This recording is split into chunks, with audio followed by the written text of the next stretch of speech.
Kemudian apa saja yang mesti kita lakukan ya untuk Nabi Muhammad SAW? Yang pertama yaitu berselawat kepada Rasulullah SAW.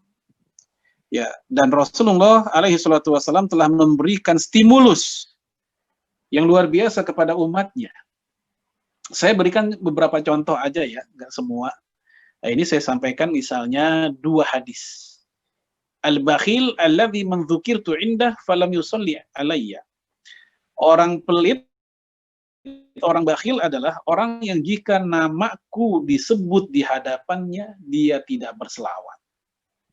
Disebut nama Nabi, ya, baik disebut dengan istilahnya atau gelarnya atau sifatnya, ya seperti misalnya Rasulullah atau Nabi atau langsung namanya Muhammad, maka kita pun langsung respon dengan sallallahu alaihi wasallam.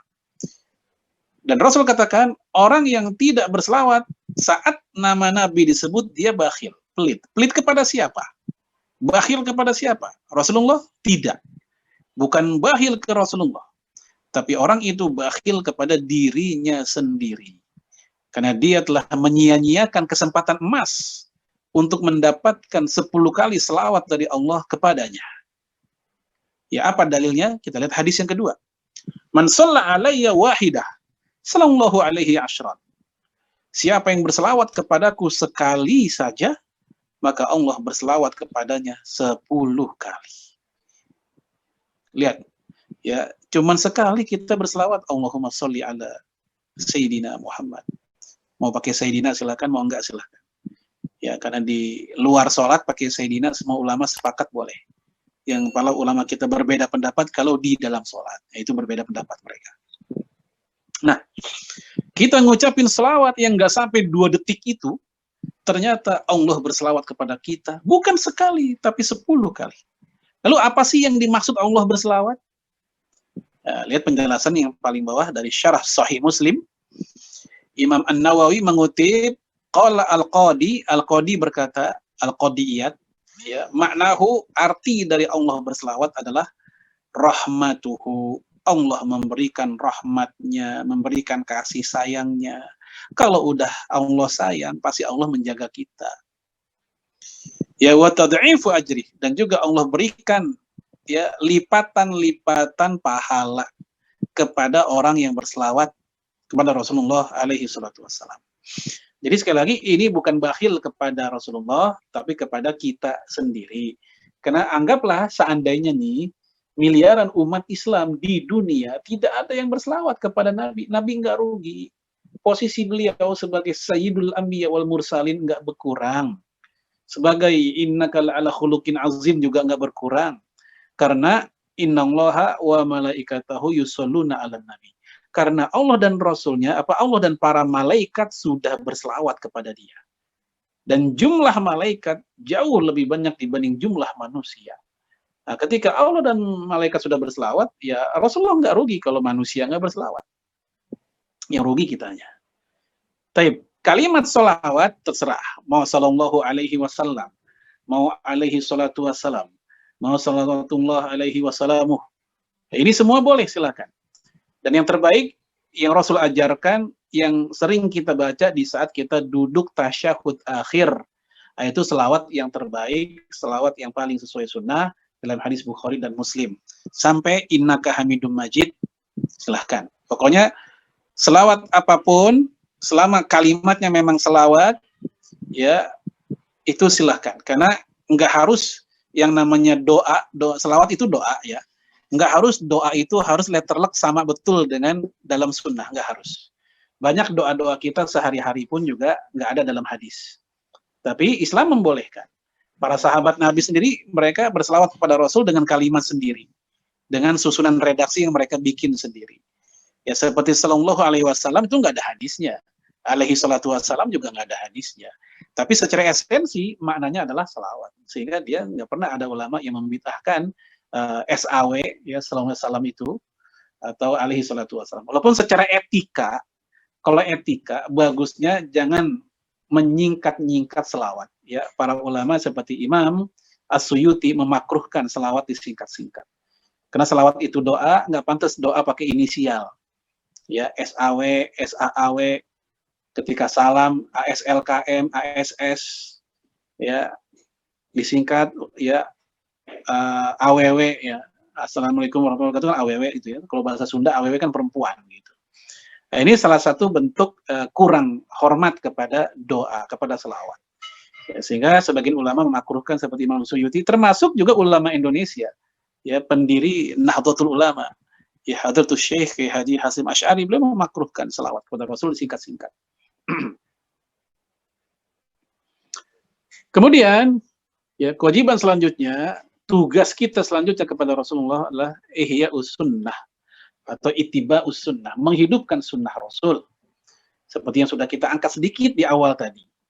Dampaknya apa? Benefitnya apa? Benefitnya adalah turunnya cinta Allah kepada kita.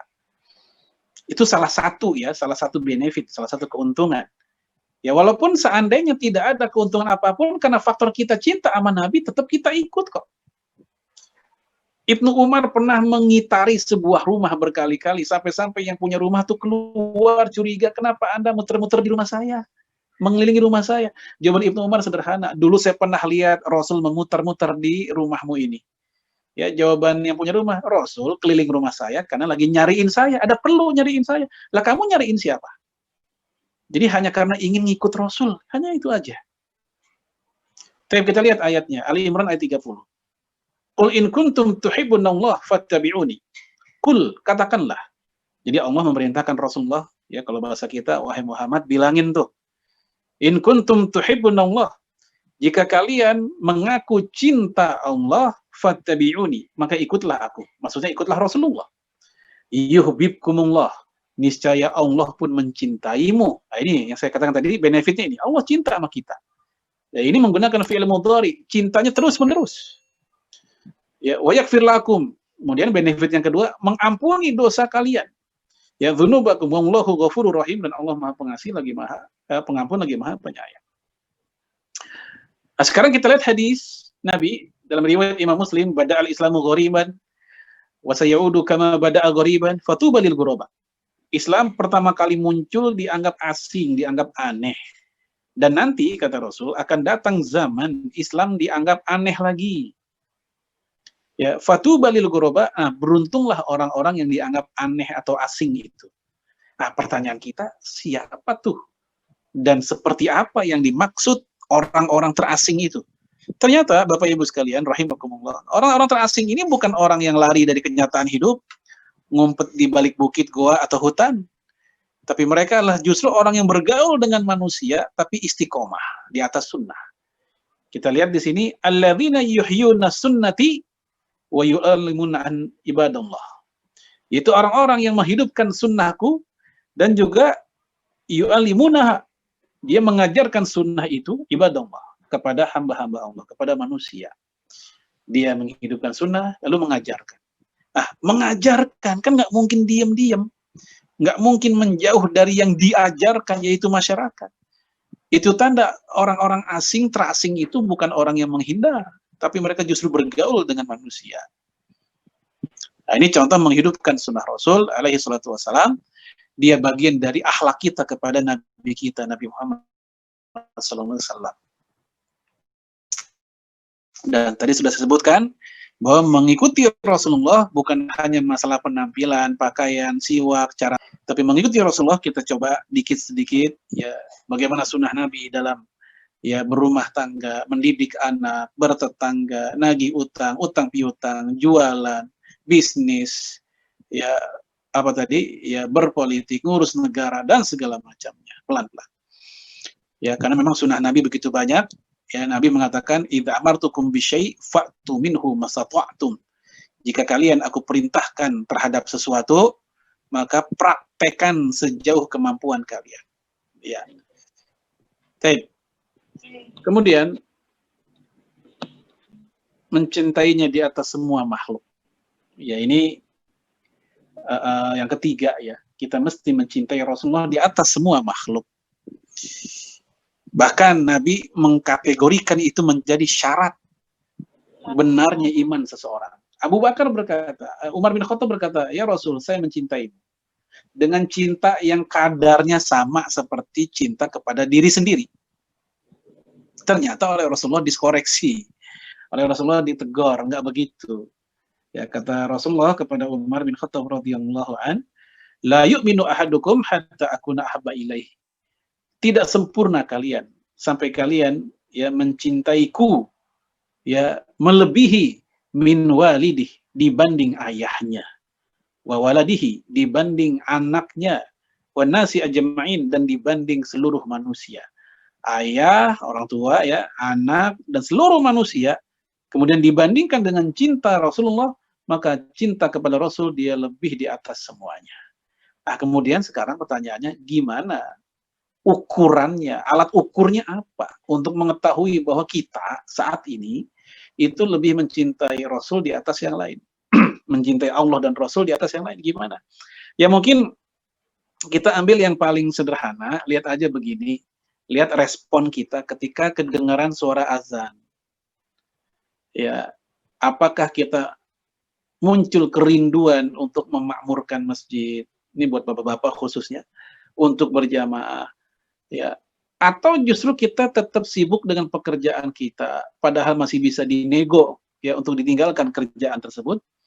Yang lebih parah adalah justru dia bersungut-sungut, ya, apa bersungut-sungut? Kesal, marah dengan terdengarnya suara azan. Aduh, udah azan lagi.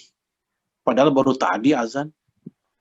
Ya, apalagi sampai dia, mohon maaf, ya membuli muadzin. Ini muadzin rewel banget ya, udah azan lagi. Ya emang udah tugasnya muadzin di azan. Ya, nah hati-hati ketika ada seorang muslim berat beban hatinya terhadap panggilan Allah, maka mohon maaf itu tanda ya masih PR besar ya bagi dia untuk membuktikan cinta kepada Allah dan Rasul di atas segalanya. Mohon maaf Bapak Ibu, ya ini buat kita ya kaum laki-laki, kadang kan kita capek dari kantor, macet di jalan, pertarungan macet di jalan. Ya kalau saya ngerasain tuh kalau di Jakarta, Depok kemacetannya luar biasa kan. Nah, begitu sampai rumah ya disambut sama anak-anak kita yang kecil-kecil, yang masih kecil. Kalau yang gede mah udah nggak nyambut lagi biasanya kan. Kadang juga disambut sama istri segala macam. Wah itu rasa lelah di jalan tadi itu hilang, seneng gitu ya dengan ketawanya mereka.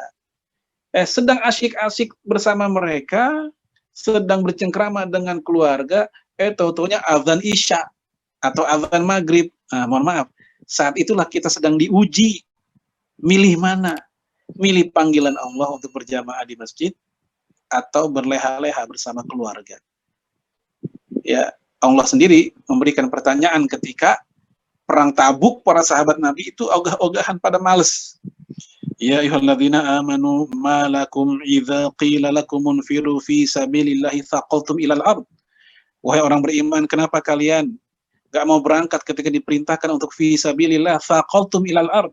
Kalian ketarik oleh dunia, ketarik oleh bumi. Araditum bil hayati dunya minal akhirah. Apakah kalian lebih suka dengan tarikan dunia itu dibanding akhirat? Jadi Bapak Ibu, khususnya Bapak-bapak ya, ketika kita ke masjid itu jihad loh. Ya, walaupun nggak berdarah-darah, nggak bawa pedang, ya mungkin kita hanya bawa kaki atau mungkin kendaraan motor, itu jihad. Ya, beratnya di mana? Bukan di masalah teknis mah enteng lah. Kita naik gunung aja bisa, masa ke masjid aja nggak bisa. Yang berat itu bukan masalah teknis, yang berat itu di hati. Itu yang berat, di hati. Taib. Dalam hadis yang kedua, salasun man kunna fihi wajada halawatal iman. Ada 3 hal yang jika seseorang punya 3 hal ini, maka dia akan merasakan manisnya iman. Jadi iman itu walaupun kayaknya abstrak begitu ya, dia bisa dirasakan manis. Apa saja 3 hal itu? Yang pertama, ayakunallahu wa rasuluhu ahabba ilaihi mimma siwahuma. Dia menjadikan Allah dan Rasulnya lebih dia cintai di atas segalanya. Ini syarat pertama. Yang kedua, wa ayyuhibbal mar'a la yuhibbuhu illa lillah. Mencintai seseorang sesama muslim, nggak lain nggak bukan karena Allah. Bukan karena teman sepekerjaan, satu alma mater, satu suku, ya satu keluarga, satu ormas, satu partai, bukan. Tapi karena dia muslim. Kita mencintai dia karena dia muslim. Ini syarat kedua untuk mendapatkan rasanya manisnya iman. Yang ketiga, yaitu wa ayyakraha ayyauda fil kufri kama yakrahu ayyaqfa finnar. Yaitu orang yang tidak suka, benci dia kembali menjadi kafir, ya, kembali menjadi jahiliyah ketika masa-masa dia sudah hijrah. Sebagaimana dia juga benci, nggak suka kalau dia dilempar ke neraka. Ya, kita nggak ada yang suka ke neraka. Nah, ketidaksukaan itu sama seperti ketidaksukaan kalau dia kembali ke masa lalunya. Ya, membelanya dari serangan musuh. Oke, ini sudah kita bahas tadi bahwa ya ketika Rasul pun dihina oleh musuh-musuhnya, para sahabat pun membelanya. Pembelaan para sahabat karena Rasul masih hidup, ya real mereka. Ada yang menjadi tameng hidup ketika perang Uhud, puluhan panah mengarah ke tubuh Rasulullah, mereka pun menjadi tameng hidup. Mereka rela kena tancap panah asalkan jangan Rasulullah alaihi salatu wassalam. Saat ini ketika Rasul sudah tidak ada, tapi sunnahnya masih ada, di antara bentuk pembelaan kepada Rasulullah adalah membela sunnah Nabi dari hinaan, ya, dari serangan, dari distorsi. Ya, dengan cara ilmiah kita memberikan pembelaan. Ya, termasuk juga ketika Rasulullah dihina secara kepribadiannya oleh film, kita bantah pakai film. Mereka menjelek-jelekan Rasul pakai buku, kita bantah pakai buku supaya ilmiah. Ya, itu lebih baik. Karena tujuan kita bantahan ini supaya mereka, para penghina itu mendapatkan hidayah. Kalau memang itu bisa kita lakukan, maka itu lebih utama. Ya, adapun dengan cara-cara tegas segala macam keras, ya, hal ini bukan hal yang terlarang kalau memang hal itu bisa dilakukan secara tidak mendatangkan mudorot lebih besar. Ya, tidak mendatangkan mudorot, bahaya negatif, citra negatif yang lebih besar. Ya, kalau memang itu tidak mendatangkan bahaya. Tapi kalau memang itu bermaslahat, seperti kasus Ka'ab bin Ashraf tadi di zaman Rasul, maka hal tersebut bukan hal yang salah, dibenarkan. Maka saya ingin jelaskan di sini, dalam berfikih itu bukan hanya melihat pada sisi fikih, tapi 3 hal. Pertama, aman secara fikih syariat Islam. Kedua, aman secara hukum negara. Yang ketiga, aman secara citra. Kalau 3 hal ini sudah aman, silakan dilakukan apa yang perlu kita lakukan. Tapi kalau belum, ya secara fikih boleh. Tapi secara hukum yang berlaku di negara kita ini nggak bisa. Makanya seperti ini kita pun tidak memaksa untuk melakukan. Karena apa? Karena berdampak pada yang ketiga, citra Islam akan tercoreng. Nah, ini kalau konteksnya di Indonesia ya. Tapi kalau konteksnya di Saudi, mungkin mereka punya aturan yang mencela Nabi Muhammad dihukum mati kalau di sana. Ya, kalau di kita kan nggak ada yang seperti itu. Ya, terakhir, menjaga ukhuwah Islamiyah yang diwariskan Rasulullah. Rasulullah, sepeninggal Rasulullah sudah meninggalkan bangunan besar yang bernama Islam. Ya, Rasul amri al-Islam wa amuduhu sholah wa dzarratu sinamihi al-jihad. Ya, bangunan ini yang paling pokoknya Islam, tiang-tiangnya adalah sholat dan puncaknya adalah jihad, kata Rasul. Nah, jangan sampai kita rusak warisan yang bernama Islam ini ya dengan merusak ukhuwah di antara kita. Ya, innal mu'mina lil mu'min kal bunyan yashuddu ba'dahu ba'dhan wa syabbaka asabi'ahu. Mukmin yang satu dengan mukmin yang lain bagaikan bangunan, satu sama lain saling menguatkan, bukan saling merobohkan. Jangan tepuk tangan ketika sesama muslim lagi kena musibah. Ya, sesama muslim lagi kena musibah. Musibah di sini bukan hanya musibah bencana alam. Musibah fitnah, musibah kena kasus. Ya, mungkin dia difitnah, kita senang tepuk tangan hanya gara-gara dia bukan satu ormas, satu partai, satu golongan dengan kita senang. Na'udzubillah min dzalik. Ada seorang muslim yang berbahagia dengan muslim lainnya yang mendapatkan musibah, itu luar biasa. Tapi emang ada. Harusnya kita sedih ketika ada saudara kita seperti itu. Ya. Kemudian wasyabbaka asabi'ahu, Nabi pun menjalin jari jemarinya seperti ini. Jadi tasbik namanya, ya seperti itu. Hadis yang terakhir, la tahasadu, jangan saling dengki. Wala tanajashu, jangan saling menipu. Wala tabaghadu, jangan saling membenci. Wala tadabaru, jangan saling membelakangi, jangan saling cuek. Wala yabi' ba'dukum ala ba'din. Janganlah kamu ya membeli sesuatu di antara kamu yang sudah dibeli oleh saudaramu. Wa kunu ibadallahi ikhwana. Jadilah kamu hamba-hamba Allah yang bersaudara. Al-muslim akhul muslim. Seorang muslim itu saudara bagi muslim yang lainnya. La yuzlimuhu, jangan menzoliminya. Wala yakhdhuluhu, jangan merendahkannya. Wala yahkiruhu, jangan menghinanya. ya cebong, kampret, itu penghinaan sesama muslim, itu manusia muslim. Dikatain pakai nama hewan. Ya, sekarang ini apalagi istilah itu kardun ya. Kadrun ya. Ini nggak boleh nih. Ya, apapun sesama muslim menyerang sama dengan istilah-istilah yang buruk jangan. Allah melarang, Rasul melarang. Itu masuk kategori tahkir, menghina sesama muslim. At-taqwa hahuna. Takwa itu di sini. Lalu Rasul pun yushiru ila sadri, menunjukkan ke dadanya salah sama rot sebanyak 3 kali. Bihasbi mri'in minasyarr, cukuplah seseorang dikatakan jahat. Ayyahkira akhahu al-muslim, ketika dia menghina saudaranya sesama muslim. Nabi bilang cukuplah disebut itu orang jahat ketika menghina saudaranya sesama muslim. Ya. Kemudian ya kulal muslim ala muslim haram. Setiap muslim atas muslim lainnya itu haram. Haram apanya? Damuhu, darahnya. Ya maksudnya membunuh, melukai. Wa maluhu, hartanya. Maksudnya apa? Mencurinya atau mengambil secara tidak hak. Minjem barang nggak pulang-pulang itu juga nggak boleh. Ya. Istilah orang Jakarta minjalik gitu. Minjem jadi milik. Ya. Wa irduhu, atau merusak kehormatannya, memfitnah, menggunjing, adu domba, itu merusak kehormatannya. Semua ini kata Nabi haram. Nah inilah yang kita jadikan PR umat Islam hari ini, paling tidak buat diri kita untuk keluarga dulu, yang paling dekat jangkauan kita, itu menjaga ukhuwah Islamiyah yang diwariskan oleh Rasulullah alaihi salatu wassalam. Baik, saya kembalikan ke moderator, semoga bermanfaat. Hadanallahu wa iyyakum ajma'in. Assalamualaikum warahmatullahi wabarakatuh.